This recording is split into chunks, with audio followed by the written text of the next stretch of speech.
Assalamualaikum sahabat RNS Story. Hari ini saya akan menceritakan kebudayaan yang ada di Pulau Madura yang kental dengan budaya carok, yaitu duel satu lawan satu. Namun sebelumnya saya sarankan untuk menuliskan sholawat untuk Nabi Muhammad, agar kelak sholawat ini bisa menjadi saksi untuk mendapat syafaat di akhirat. Like dan subscribe ke channel ini, sangat membantu menyebarkan cerita budaya Indonesia ke mancanegara. Di pelosok Pulau Madura, Desa Klampis berdiri dengan segala kesederhanaannya. Desa ini dikelilingi ladang jagung yang membentang luas, pohon-pohon kelapa yang menjulang, dan tanah merah yang subur. Kehidupan di sini berjalan lambat, diwarnai dengan suara ayam berkokok setiap pagi dan hiruk-pikuk pasar kecil di siang hari. Masyarakat desa hidup dari hasil bumi dan ternak, yang menjadi sumber penghidupan utama mereka. Di antara para petani di Desa Klampis, Raji adalah sosok yang cukup dikenal.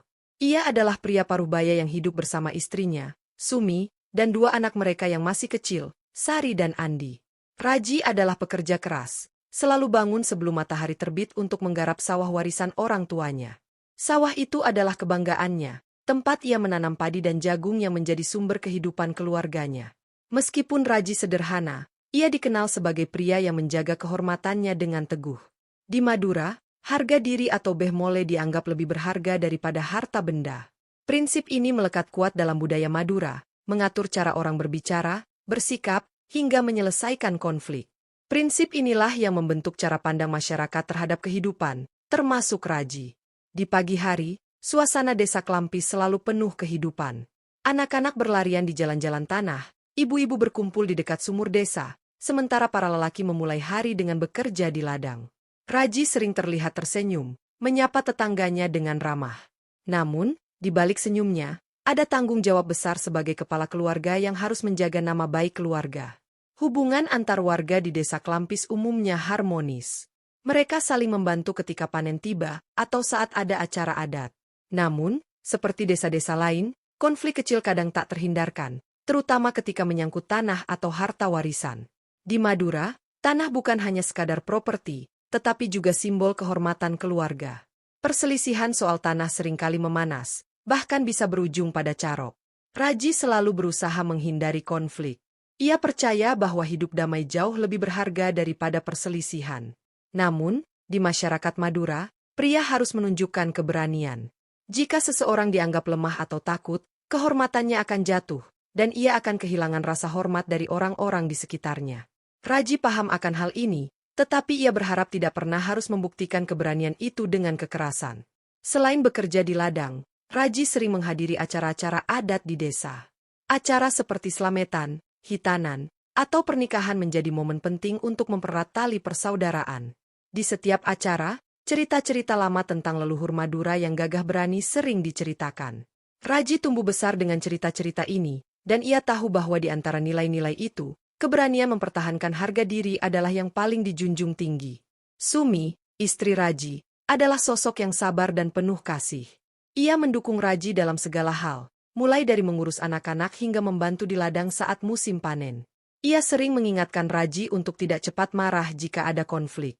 Selesaikan semuanya dengan kepala dingin, Ji, katanya suatu malam ketika mereka berbincang di beranda rumah.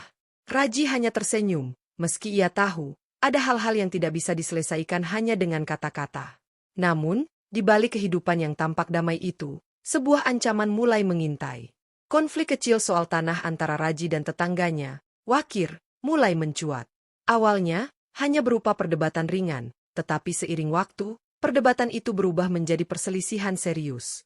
Raji berusaha menyelesaikannya secara baik-baik, tetapi Wakir tampaknya tidak memiliki niat yang sama. Desa Klampis yang biasanya tenang mulai terasa berbeda bagi Raji. Suara-suara sumbang tentang dirinya mulai terdengar di antara para tetangga. Ia tahu, sebagai seorang pria Madura, ia tidak bisa membiarkan hal ini terus berlangsung. Di Madura, membiarkan nama baik keluarga tercoreng adalah hal yang tidak bisa. Masalah dimulai ketika Wakir, seorang tetangga yang telah lama tinggal di dekat keluarga Raji, mengklaim bahwa sebagian tanah yang dikelola Raji adalah miliknya. Tanah itu, menurut Wakir, seharusnya diwarisi oleh keluarganya berdasarkan perjanjian lisan yang sudah lama terjadi. Klaim ini mengejutkan Raji, karena tanah itu telah ia garap sejak muda, diwariskan langsung oleh ayahnya, yang mendapatkan tanah tersebut melalui pembagian sah dengan saudara-saudaranya. Awalnya, Raji mengira ini hanya kesalahpahaman kecil. Ia mengundang Wakir untuk berbicara baik-baik di bawah pohon asem tua di tepi desa. Wakir, tanah ini sudah jelas warisan dari orang tua saya. Kalau ada keraguan, mari kita bicarakan dengan para tetua, kata Raji dengan tenang. Namun, Wakir menolak. Ia bersikeras bahwa tanah itu adalah haknya dan menuntut agar Raji segera meninggalkan sebagian lahan tersebut. Kabar perselisihan ini menyebar dengan cepat di desa Kelampis. Masyarakat desa mulai membicarakan Raji dan Wakir, dua pria yang sebelumnya hidup berdampingan dengan damai. Namun, masalah menjadi lebih rumit ketika Wakir mulai menyebarkan cerita bahwa Raji telah memalsukan dokumen warisan. Fitnah ini membuat nama baik Raji tercoreng, karena di Madura, seorang pria yang dianggap tidak jujur akan kehilangan rasa hormat dari seluruh masyarakat. Raji mencoba menahan diri. Ia tahu bahwa melawan dengan amarah hanya akan memperburuk keadaan. Ia mendatangi rumah Wakir sekali lagi, kali ini membawa beberapa saksi yang mengetahui sejarah tanah tersebut. Kita bisa memanggil tetua desa untuk menyelesaikan ini, ujar Raji.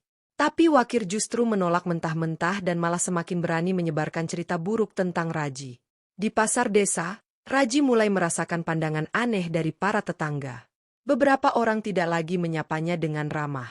Bahkan anak-anak Raji, Sari dan Andi, mulai mendengar ejekan dari teman-temannya. Ayahmu tukang tipu, ujar salah satu anak seusia mereka. Hal ini membuat Sumi, istri Raji, merasa sangat sedih. Ia mencoba menghibur anak-anaknya, tetapi dalam hati ia tahu fitnah ini telah melukai keluarganya secara mendalam. Bagi masyarakat Madura, kehormatan adalah segalanya. Kehormatan seorang pria tidak hanya miliknya sendiri, tetapi juga mencerminkan martabat keluarganya. Raji merasa marah dan terhina karena nama baik keluarganya diinjak-injak. Namun, ia masih berusaha mencari solusi damai.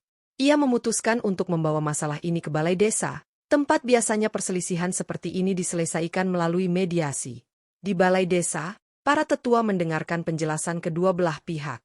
Mereka mencoba mencari titik temu, tetapi Wakir tetap keras kepala. Ia bahkan menuduh Raji dengan kata-kata yang menghina. Dia hanya ingin menguasai tanah yang bukan miliknya. Apa itu bukan pencurian? Kata Wakir dengan nada tinggi. Raji, yang biasanya tenang, mulai kehilangan kesabarannya. Namun, ia tetap menghormati proses musyawarah dan berharap keadilan akan terwujud. Namun, Wakir tidak berhenti di situ. Ia mulai memanfaatkan hubungan-hubungannya dengan beberapa orang berpengaruh di desa untuk memperkuat klaimnya. Ia membayar saksi palsu yang mengaku mengetahui bahwa tanah itu adalah milik keluarganya. Situasi ini membuat Raji semakin terpojok, dan rasa frustrasinya semakin dalam. Dalam hati, ia tahu bahwa harga dirinya sedang diinjak-injak, dan jika dibiarkan, keluarganya akan kehilangan kehormatan di mata masyarakat. Suatu malam, saat duduk di beranda rumah bersama Sumi, Raji meluapkan isi hatinya. Aku sudah mencoba semua cara, Mi. Tapi dia terus menghinaku. Apa mereka pikir aku pengecut? Sumi memegang tangan Raji dengan lembut, berusaha menenangkan suaminya. Kamu bukan pengecut, Ji. Tapi kalau kamu kehilangan kesabaran, kita akan kehilangan lebih dari sekadar nama baik, katanya dengan nada pelan. Namun, Raji merasa bahwa jalan damai mulai tertutup, sementara tekanan dari Wakir terus meningkat. Hari-hari berikutnya, Raji mulai merenungkan langkah apa yang harus diambil. Dalam tradisi Madura, jika semua cara damai sudah ditempuh tetapi kehormatan tetap diinjak-injak, hanya ada satu pilihan terakhir, carok. Bagi Raji, keputusan untuk menantang Wakir dalam duel adalah hal yang berat, tetapi ia merasa tidak ada cara lain untuk mempertahankan kehormatannya sebagai kepala keluarga dan pria Madura. Setelah berminggu-minggu berusaha menyelesaikan masalah secara damai, Raji akhirnya sampai pada titik di mana kesabarannya habis. Upaya mediasi di balai desa telah gagal, fitnah terus menyebar, dan Wakir semakin berani merendahkan nama baik keluarganya. Sebagai pria Madura, Raji menyadari bahwa harga dirinya sudah diinjak terlalu dalam. Dalam budaya yang ia junjung tinggi, kehormatan adalah segalanya. Jika kehormatan itu dicemarkan, seorang pria harus mempertahankannya, bahkan jika nyawanya menjadi taruhan. Raji akhirnya mengambil keputusan yang berat. Ia menulis surat undangan carok, sebuah tantangan resmi untuk menyelesaikan konflik secara adat melalui duel. Surat itu ditulis dengan tangan gemetar, bukan karena takut, tetapi karena ia tahu bahwa ini bukan sekadar tentang dirinya. Ini menyangkut keluarganya, anak-anaknya, dan warisan yang akan mereka ingat selamanya. Surat itu ia serahkan kepada seorang utusan untuk diberikan langsung ke tangan Wakir. Di Madura, undangan carok bukanlah hal yang dilakukan sembarangan. Tradisi ini sangat serius dan sakral, hanya dilakukan sebagai jalan terakhir. Ketika Wakir menerima surat itu, ia membacanya dengan raut wajah dingin. Meskipun Wakir sering membual tentang keberaniannya, ia tahu bahwa menerima undangan ini berarti mempertaruhkan nyawanya. Namun, ia tidak ingin dianggap pengecut oleh masyarakat desa. Dengan penuh keyakinan, Wakir menerima tantangan tersebut. Kabar tantangan carok ini menyebar dengan cepat di desa Klampis. Warga mulai berbicara dengan berbisik-bisik, membahas bagaimana dua pria yang dulu bertetangga baik sekarang akan bertarung sampai mati. Beberapa orang mencoba menengahi, terutama para tetua desa yang merasa bahwa kekerasan bukanlah solusi terbaik. Namun, baik Raji maupun Wakir menolak untuk mundur. Ini bukan lagi soal tanah. Ini soal kehormatan, kata Raji dengan tegas saat seorang tetua desa mencoba membujuknya. Sumi, istri Raji, sangat terguncang mendengar keputusan suaminya. Malam itu, ia mencoba berbicara dari hati ke hati dengan Raji.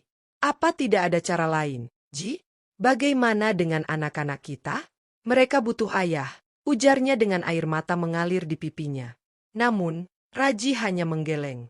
Kalau aku diam, mereka akan tumbuh dengan ayah yang dianggap pengecut. Aku tidak bisa membiarkan itu terjadi, Mi. Jawaban itu membuat Sumi hanya bisa pasrah, meskipun hatinya hancur. Hari dan lokasi pertarungan ditentukan sesuai adat. Pertarungan akan berlangsung di sebuah ladang di perbatasan tanah yang menjadi sumber konflik. Ladang itu dipilih bukan hanya karena netral, tetapi juga untuk memberi simbol bahwa ini adalah persoalan harga diri yang harus diselesaikan di tempat yang telah menjadi akar masalah. Sebelum hari pertarungan, kedua belah pihak mempersiapkan diri. Celurit, senjata tradisional Madura, diasah hingga tajam berkilau. Raji menghabiskan malam terakhir sebelum pertarungan dengan berdoa. Ia memohon restu kepada Tuhan agar diberi kekuatan untuk melindungi kehormatannya.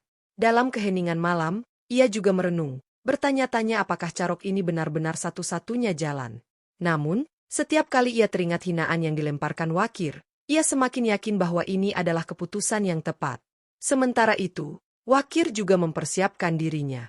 Ia melatih ayunan celuritnya di halaman belakang rumahnya. Namun, di balik keberaniannya, terselip rasa khawatir. Wakir tahu bahwa Raji bukanlah orang yang mudah dikalahkan. Tetapi kebanggaannya sebagai pria Madura membuatnya tidak bisa mundur dari tantangan ini. Baginya, carok adalah kesempatan untuk menunjukkan bahwa dirinya benar. Di hari yang telah ditentukan, suasana desa Klampis dipenuhi ketegangan. Warga berkumpul di sekitar ladang tempat pertarungan akan berlangsung. Mereka datang bukan untuk bersorak, tetapi untuk menyaksikan sebuah tradisi yang telah menjadi bagian dari budaya mereka selama berabad-abad. Meskipun banyak yang tidak setuju dengan carok, mereka tetap menghormati keberanian kedua pria itu. Ketika Raji dan Wakir akhirnya berdiri berhadapan di ladang itu, suasana menjadi sunyi. Tidak ada kata-kata yang diucapkan, hanya tatapan penuh tekad yang saling dilemparkan. Di tangan mereka masing-masing, celurit berkilau tajam di bawah sinar matahari pagi. Dalam hati, mereka tahu bahwa apa yang akan terjadi selanjutnya bukan hanya tentang menang atau kalah, tetapi tentang harga diri yang tidak bisa diukur dengan apapun. Rah di atas ladang tempat pertarungan akan berlangsung. Namun, suasana di sekitarnya penuh ketegangan. Warga desa telah berkumpul sejak subuh, membentuk lingkaran besar di sekeliling arena. Mereka berdiri diam, tanpa suara, hanya menunggu momen yang akan menjadi saksi duel dua pria yang mempertaruhkan segalanya demi kehormatan. Raji dan Wakir tiba hampir bersamaan, masing-masing diiringi oleh kerabat dekat mereka. Keduanya mengenakan pakaian sederhana, dengan ikat kepala khas Madura. Celurit, senjata tradisional Madura yang diasah tajam, menggantung di pinggang mereka. Di antara keduanya tidak ada saling sapa atau senyuman, hanya tatapan penuh tekad yang sulit diartikan. Seorang tetua desa maju ke tengah arena, mencoba memberikan pesan terakhir sebelum pertarungan dimulai. Ingatlah, ini bukan soal menang atau kalah. Ini soal kehormatan. Tapi darah yang tertumpah hari ini akan menjadi beban bagi kita semua. Kata-kata itu menggema di udara yang hening, namun baik Raji maupun Wakir tidak menunjukkan tanda-tanda goyah. Ketika aba-aba dimulai, keduanya segera menarik celurit mereka. Suara gesekan logam tajam terdengar memekakan di tengah sunyinya ladang. Raji maju lebih dulu, mengayunkan celuritnya dengan gerakan tegas. Wakir menghindar dengan gesit, lalu balas menyerang dengan ayunan horizontal. Pertarungan dimulai dengan intensitas yang tinggi, Masing-masing menunjukkan keterampilan mereka menggunakan senjata mematikan itu. Benturan demi benturan terjadi, menghasilkan suara denting logam yang menggema. Raji, meskipun lebih tua, tampak lebih tenang dan terlatih. Setiap gerakannya penuh perhitungan, menunggu celah untuk menyerang. Di sisi lain, Wakir tampak lebih agresif, menyerang dengan semangat membara tetapi sering kehilangan akurasi. Warga desa yang menyaksikan menahan napas, terperangah oleh keganasan pertarungan itu. Pada suatu momen, celurit Wakir hampir mengenai bahu Raji, namun pria itu berhasil menghindar dengan gerakan cepat. Sebaliknya, Raji memanfaatkan celah itu untuk menyerang balik. Sebuah ayunan tajam mengenai lengan Wakir, membuat darah memercik ke tanah. Wakir berteriak kesakitan, tetapi rasa sakit itu hanya membuatnya semakin berang. Ia menyerang lagi, meski dengan tenaga yang mulai melemah. Setelah beberapa menit yang terasa seperti seabad, Raji menemukan kesempatan emas. Saat Wakir melancarkan serangan terburu-buru, Raji melangkah mundur, lalu memutar tubuhnya dengan gerakan cepat. Celuritnya melesat ke arah perut Wakir, menorehkan luka yang dalam. Wakir terjatuh, mencengkeram luka di tubuhnya dengan tangan gemetar. Darah mengalir deras, membasahi tanah merah ladang itu. Raji berdiri di tempatnya, terengah-engah tetapi tetap waspada. Ia tidak melanjutkan serangan, sesuai dengan adat Carok yang melarang pembunuhan setelah lawan tak lagi mampu bertarung. Wakir, yang kini terbaring lemah di tanah, menatap Raji dengan pandangan yang berubah. Dalam suaranya yang melemah, ia berbisik, "Aku salah. Raji, maafkan aku." Warga desa bergegas maju, beberapa dari mereka membawa Wakir yang terluka parah ke tepi ladang untuk diberi pertolongan. Namun, nyawanya tidak dapat diselamatkan. Wakir menghembuskan napas terakhirnya di sana, disaksikan oleh orang-orang yang sebelumnya hanya menjadi penonton. Kematian Wakir membawa keheningan yang lebih dalam ke seluruh desa. Raji, dengan tangan yang masih berlumuran darah, berdiri di tengah ladang. Ia tidak merasa bangga atas kemenangan ini. Wajahnya tampak muram, menyadari bahwa meskipun ia telah mempertahankan kehormatan keluarganya, ada harga yang harus dibayar. Di Madura, Carok bukan hanya tentang kemenangan atau kekalahan, tetapi juga tentang tanggung jawab atas darah yang tertumpah. Hari itu, Raji tahu hidupnya takkan pernah sama lagi. Setelah pertarungan berdarah di ladang itu, suasana desa Klampis berubah drastis. Keheningan menyelimuti setiap sudut desa. Tidak ada suara canda dari anak-anak di jalanan, dan pasar desa yang biasanya ramai menjadi sepi. Semua orang masih terkejut atas apa yang telah terjadi. Carok, meskipun dianggap bagian dari budaya, tetap membawa duka yang mendalam bagi siapa saja yang terlibat. Raji kembali ke rumahnya dengan langkah berat. Celuritnya sudah ia bersihkan, tetapi noda darah di pakaiannya masih tampak jelas. Ia membuka pintu rumahnya dengan tangan gemetar. Di dalam, Sumi dan anak-anaknya menunggu dengan hati penuh kecemasan. Ketika mereka melihat Raji masuk, Sumi segera memeluk suaminya. Air matanya tak terbendung lagi. "Kamu pulang, Ji. Itu saja cukup bagiku," katanya sambil terisak. Namun, Raji tidak merasa pulang dengan kemenangan. Wajahnya murung, pikirannya berkecamuk. Ia tahu bahwa keputusan untuk melakukan Carok adalah keputusan yang tidak bisa dihindari, tetapi tetap meninggalkan luka batin yang mendalam. Ia melihat kedua anaknya, Sari dan Andi, yang memandangnya dengan campuran rasa kagum dan takut. Mereka masih terlalu kecil untuk memahami bahwa ayah mereka baru saja mengambil nyawa seseorang demi kehormatan. Di sisi lain, keluarga Wakir tenggelam dalam duka. Istri Wakir, Marni, menangis histeris di depan jasad suaminya. Anak-anak mereka yang masih muda kehilangan sosok ayah selamanya. Warga desa membantu keluarga Wakir mengurus jenazah dan pemakamannya, tetapi perasaan canggung terasa di antara mereka. Di Madura, keluarga yang kalah dalam Carok seringkali menanggung aib yang berat, tetapi duka mereka tetap tidak bisa diabaikan. Beberapa hari setelah kejadian itu, tetua desa mengunjungi Raji untuk membahas dampak dari peristiwa tersebut. Mereka menyadari bahwa meskipun Carok telah menjadi solusi dalam menyelesaikan konflik, perseteruan seringkali tidak berakhir di sana. "Raji, kamu memang telah mempertahankan kehormatanmu, tetapi kita harus memastikan bahwa dendam ini tidak berlanjut," ujar seorang tetua dengan nada serius. Raji mengangguk pelan. Ia paham apa yang dimaksud para tetua.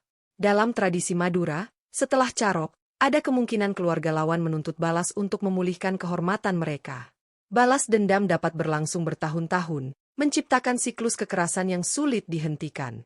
Raji tidak ingin hal itu terjadi. Ia tahu Perdamaian harus dicapai untuk kebaikan keluarganya dan keluarga Wakir. Raji kemudian memutuskan untuk mengunjungi keluarga Wakir. Itu adalah langkah yang sulit, tetapi ia merasa harus melakukannya. Dengan membawa sejumlah hasil panen dari ladangnya, Raji mendatangi rumah Wakir. Ketika Marni membuka pintu dan melihat Raji, matanya menyala penuh amarah. "Apa lagi yang kamu mau? Suamiku sudah mati," teriaknya sambil menangis. Namun, Raji tetap tenang. Ia meletakkan hasil panennya di depan pintu dan berkata, "Aku tidak datang untuk melukai lagi. Aku datang untuk meminta maaf. Aku tahu ini tidak akan mengembalikan Wakir, tapi aku ingin kita menghentikan dendam ini. Demi anak-anak kita." Kata-kata itu membuat Marni terdiam. Meski luka hatinya belum sembuh, ia menyadari bahwa dendam hanya akan membawa lebih banyak penderitaan bagi kedua keluarga. Perlahan, hubungan antara keluarga Raji dan keluarga Wakir mulai membaik. Desa Klampis, yang sempat tegang setelah peristiwa itu, kembali menemukan kedamaian. Namun, carok yang terjadi itu menjadi pelajaran berharga bagi semua warga. Mereka mulai memahami bahwa kekerasan, meskipun dianggap sebagai jalan mempertahankan harga diri, selalu meninggalkan bekas luka yang sulit hilang. Raji kembali ke kehidupannya sebagai petani, tetapi hatinya tidak pernah benar-benar sama. Setiap pagi, ia berdiri di ladang, memandang hamparan tanah merah yang pernah menjadi saksi pertarungannya. Ia berdoa, bukan untuk dirinya sendiri, tetapi untuk anak-anaknya.